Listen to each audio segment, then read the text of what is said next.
Hi, Amanda. How are you?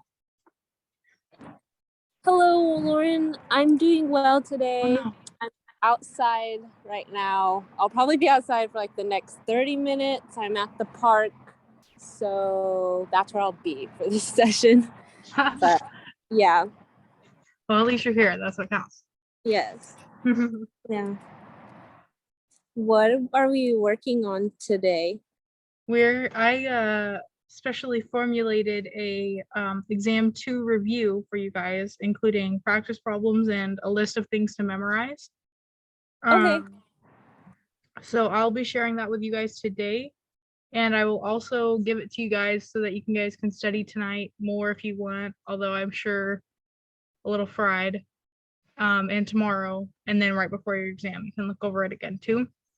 And I was told by Dr. V to only focus on lecture because labs are pretty straightforward and there is already a lab study guide.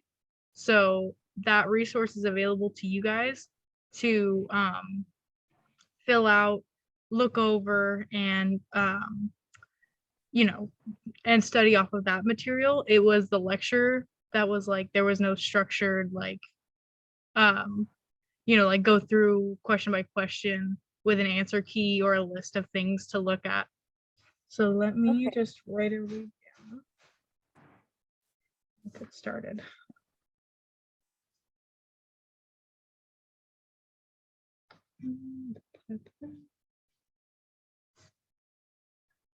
Okay. All right, let me go ahead and share my screen. Here we go. And then, here you go. Okay, my specially formulated, completely original exam 2 is loading.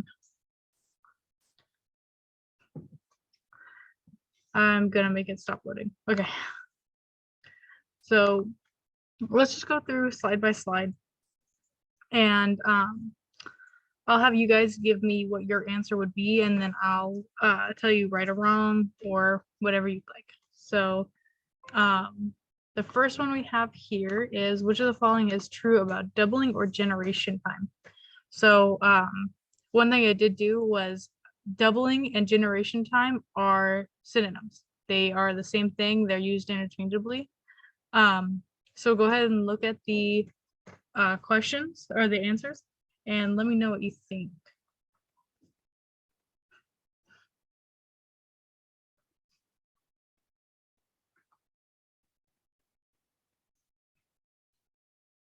Alrighty, I have 2 Ds. Is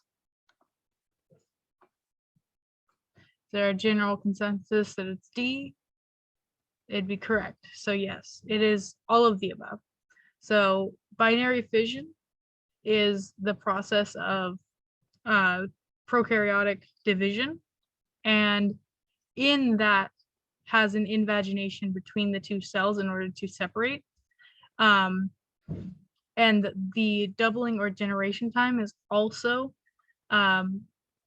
defined as the time required for the growth and reproduction of a prokaryotic cell. Okay. So moving on to this one, which phase of the bacteria growth represents a logarithmic increase? I think this one's pretty straightforward too. Yep. This is also D. Just remember that although this might not be word for word what's on the exam, it does hit a certain concept that will be on the exam. So know the ins and outs of that little flow chart, right? The bell curve. But yes, you are correct on that one. Let's move on to the next one. Which of the following influences microbial growth?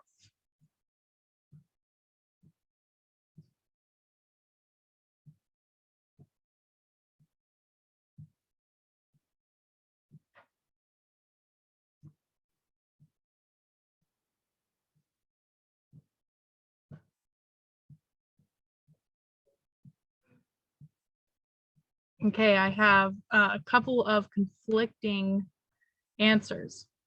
So, so the answer would be all of the above. This goes back to, it's a really kind of niche thing in the slides. And I didn't mean to trip you guys up. I had you guys critically think. So if you guys were not so sure about this one, these other ones should have cemented that it was all of the above. So temperature, remember if we have a bacteria that loves the human body temperature of 37 degrees, and we submit that to something a lot hotter, like your incinerator, that's going to kill it, and it's going to inhibit or influence microbial growth. Same with osmotic pressure, right? So if we have a very high salt content on a plate, and it will influence microbial growth. So it has a hypertonic solution. Technically, the plate is made out of a hypertonic solution that will influence the microbial growth, right? Because it'll only select the halophiles. And then pH is similar. If we have something that, like we have the acetophiles and the alkophiles. So if we have the acetophiles that love the really acidic 0 to 5 pH range, then they are probably not going to do well in a basic environment, and vice versa. Same thing with normal bacteria, which grows in a mid-range pH, right? So it would be all of the above. And then carbon content is just is for the it's one of the trace minerals, I believe. Let me pull that up for you guys, because this I did go in order of the chapters. So that would be chapter 6.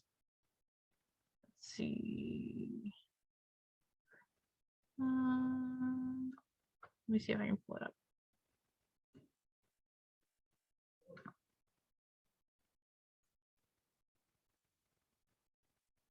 Dang, okay, here we go. Let me change my share and show you guys this out of here.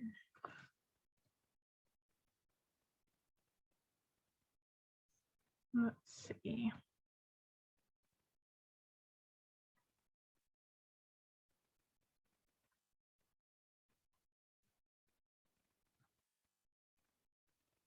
Okay, so requirements for growth, chemical requirements. We need carbon.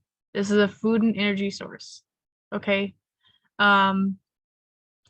This can be both organic and inorganic. So I didn't specify which, because that would get a little bit too niche into the chemoheterotrophs or the autotrophs, but you should still probably know this. But this is a requirement for growth. Okay. All right. Go back to the review. All right. So true or false? Niacin is a growth factor.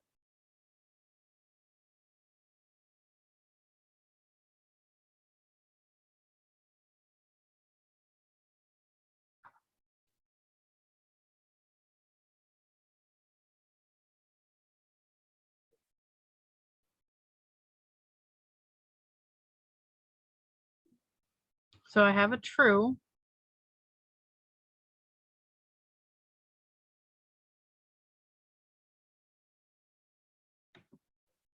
Okay. Let me go down my key here. I believe you're right. Yep, you're right. It's true. Okay. So yes, niacin is a growth factor. So in order to show you guys where I got that one from, go back to chapter 6. Let's see.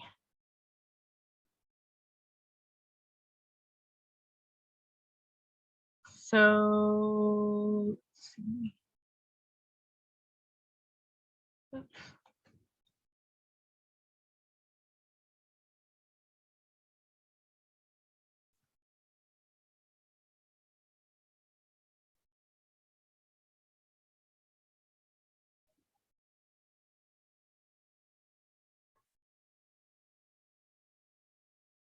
I got it from somewhere, I swear to God.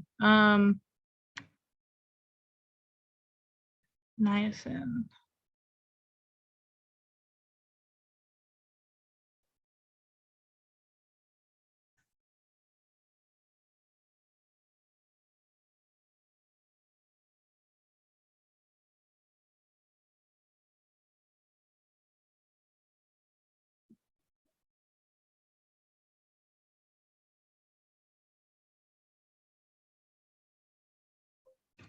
That is so funky. Where did I get niacin from? I swear to God, I went through the slides and I made I made the shoot. Okay. Um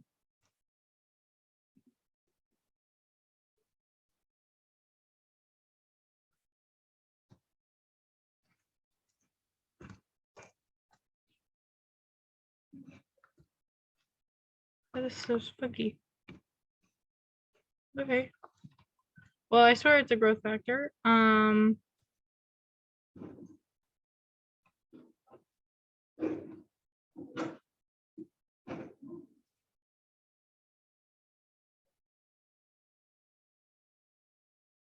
Aha. There we go. Some growth factors, microorganisms, and their function. Niacin, right, is this precursor to NAD and NADP. Okay, I'm not entirely gone. My allergies are kicking my butt, but I digress. Okay. But yeah, I got it from this little chart, right? It's really easy to look over these things and be like, I have never heard of that, when it was in fact part of your PowerPoint slides. It's crazy. Let's see. Let me change back over. Here we go. But yes, it is a growth factor. Okay, next question is, what happens when a protein is denatured? Think about this one and give me your thoughts.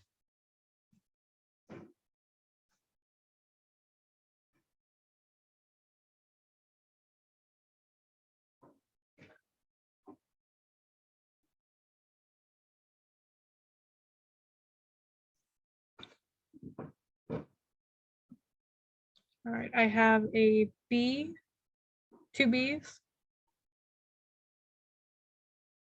You'd be correct, right? So when a protein is denatured, the hydrogen bonds break. It changes shape and loses its function. Remember to stray away from these nevers. So the protein can never return to its original shape and function. Well, what was one of the proteins that we did learn can do that? It was the milk, the proteins in milk, right? We can warm it up, but if it cools back down, it'll return to its original shape and function. Good, I didn't trick you guys with that one. Okay. Alrighty, so the psychrophiles are food spoilers, true or false?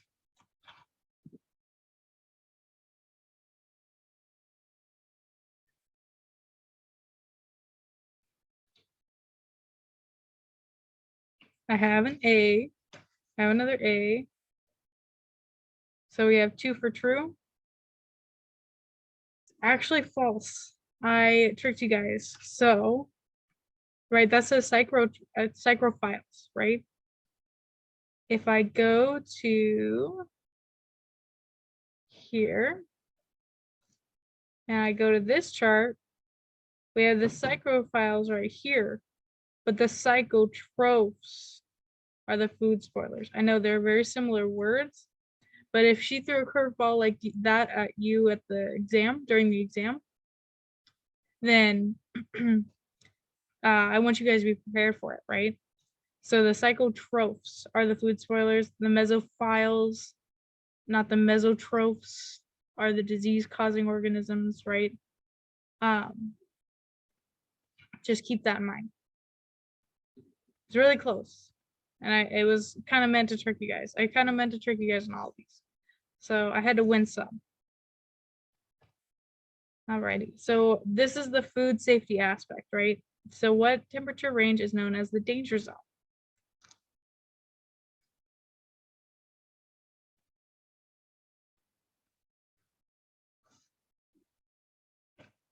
I have a C. Anybody else want to take a shot at it?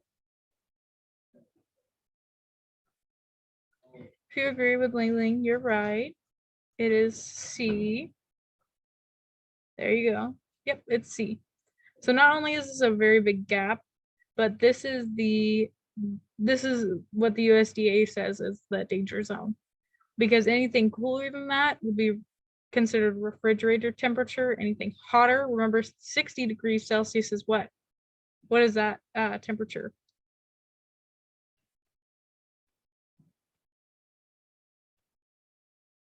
You guys remember what 60 degrees is?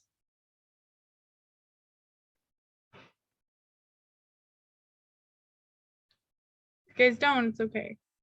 60 degrees is also known as the temperature we pasteurize to, right? When we pasteurize milk, when we pasteurize anything, we always heat up to 60 degrees. And we have to maintain that for a certain amount of time. So we want something that hot to kill microbes. But this is where maybe it would have a bacteriostatic effect. This is be bactericidal for the 60 degrees. 60 to 50 is bacterial static, but the 50 to 15 could encourage bacterial growth, while 15 to 5 could be bacteriostatic, like a fridge. Okay, so you guys are good. So most bacteria grow between what pH range? I kind of gave this away earlier, but you guys can tell me. I've got a B.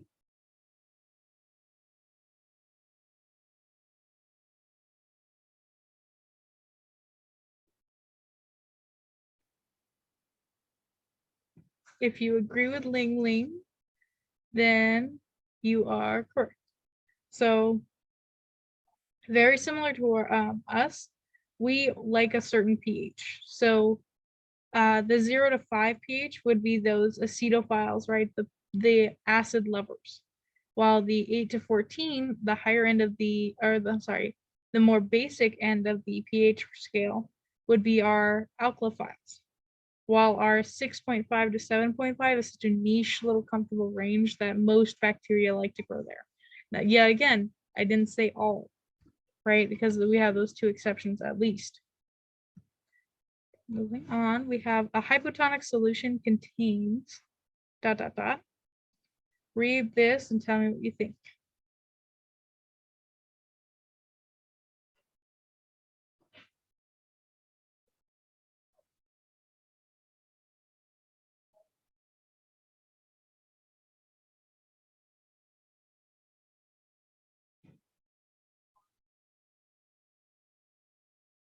I have 1. I have an A. Okay. Another A. I say, and I hear A or D. Okay. So D was meant to trip you guys up, and it worked. So I'm glad you said not that one, not that one. What about this one or this one? So A is the correct answer, while D, low amount of solute and low amount of water, it doesn't really make sense. And if we look at that in terms of its relationship, it's like low and low, right? So it could be equal or close to. But if we want something that's going to be the most correct in terms of a hypotonic solution, remember hypo means low. So if hypo means low, then we're going to relate to the actual solute. So in here, I'll draw it real quick because I don't know why, but I always used to mix this up, and a lot of students still do. But if we look at a hypotonic versus a hypertonic, right? We have our beakers. So if I have hypo over here and hyper over here, let's say that I have this same amount of water. Let's say that this is 5 milliliters in each. Okay, so if I have a hypo solution, let's say I'll only have 1 gram. So that one's going to be H2O, and it's going to be solid. But for a hyper, we're gonna have a lot more, right? We could have so much as 10 grams solute, right? So that's the distinct difference. And if you want to visualize this, then you can. So if I were to ask you, in relation, if I were to ask you kind of a tricky question, like in relation to the water content in a hypotonic solution, how could we describe the amount of solute in a hypotonic solution, right? So if we were to say in relation to the water, it would be less than, greater than, equal to, right? We could say that the solute would be less than the concentration of the water or something like that, right? It's just visualizing it will help you answer those trickier questions. Draw this out on the exam. That Dr. B doesn't care. If you can look at this and tell me and answer really toughly worded questions, then you'll be fine, right? And remember, isotonic is equal, so it's the state of being pretty neutral. So yeah, the last one was meant to mess you guys up, but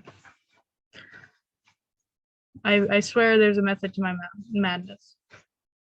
Alrighty, moving on. I have chemoheterotrophs use organic carbon sources. True or false?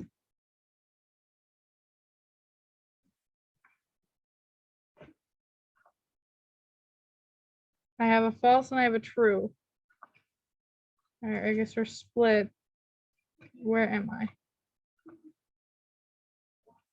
And one will take it over to the false is winning. Wow, I could never have seen this happening. Okay, so we're on question 10, which means that it is true. So it is true that chemoheterotrophs use organic carbon sources. So we just looked at this, right? I looked at the screen. Let me share it again. Of it describing the carbon. I'm going to say it's down here.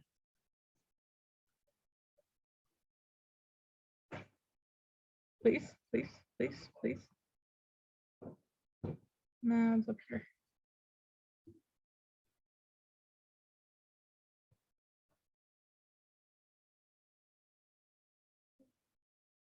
Did I just go over it? I'm pretty sure I did. Hold on.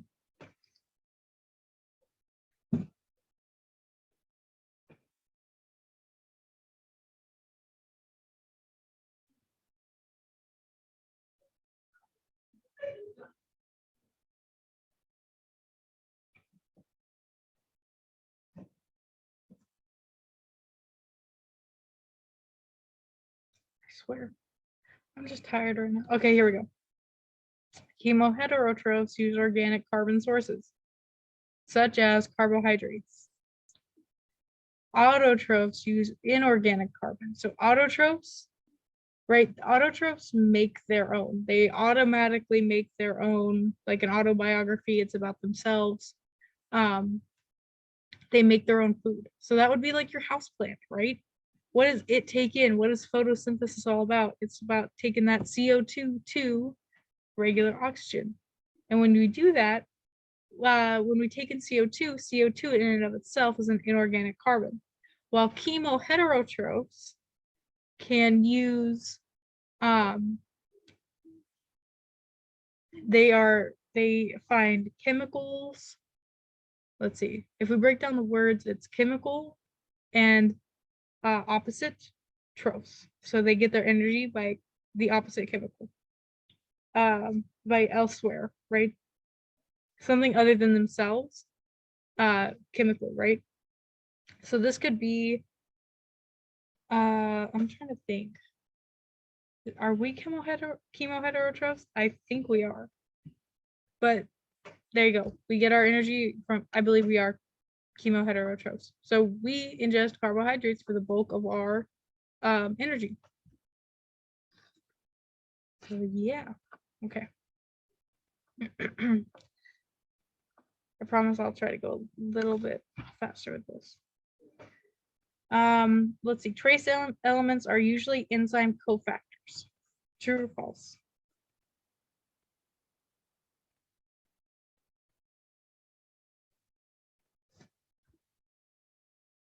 I have a true.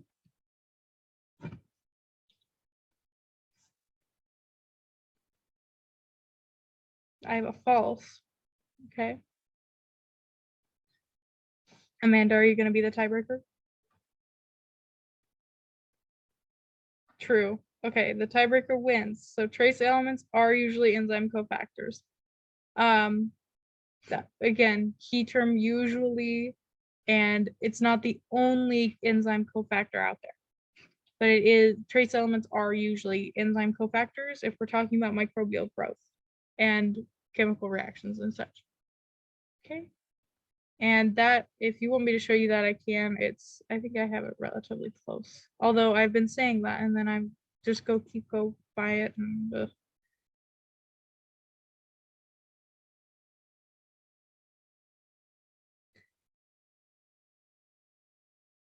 here we go. Trace elements, requirement for growth, usually enzyme cofactors. Know this picture right here. We have your apoenzyme, you have your coenzyme, and then your substrate, right? With all of these combined, it makes it a lot easier for your substrate to bind to your apoenzyme, which turns into the holoenzyme, right? But yeah, that's where I got that one. I didn't make it up out of thin air, I promise. Let's see, let's move on to the next one. Aerotolerant anaerobes. What would this one be? You can read it. I know it's a little long.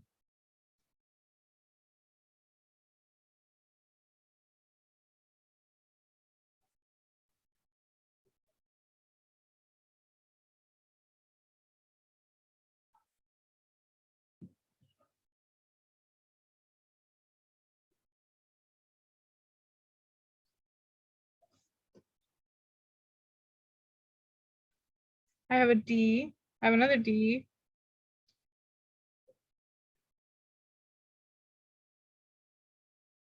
Are we gonna make it unanimous?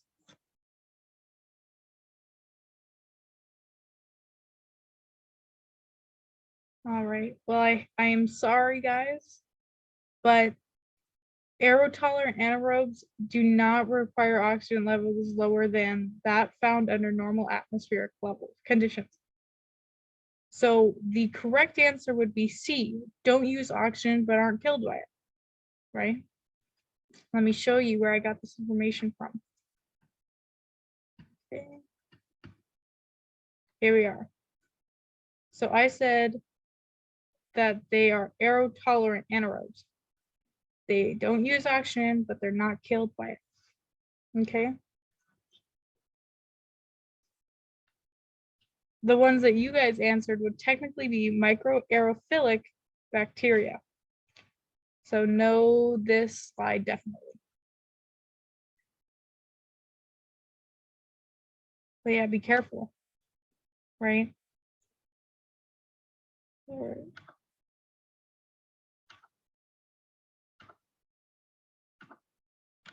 Let's go on. And then also tell me if you want me to stop and explain something more. I'm kind of just like briefly going over it, saying where I found it, things like that. But if you don't understand the concept, let me know. Okay, so superoxide free radicals can be neutralized by A, B, C, or D.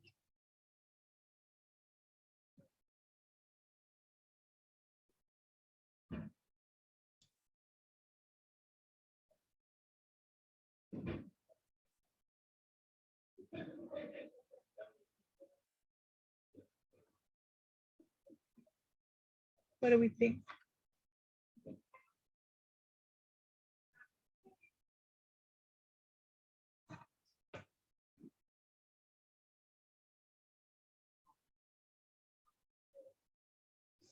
And one. So I have an A, okay.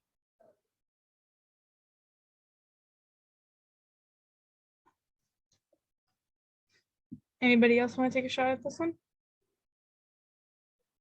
I have a B.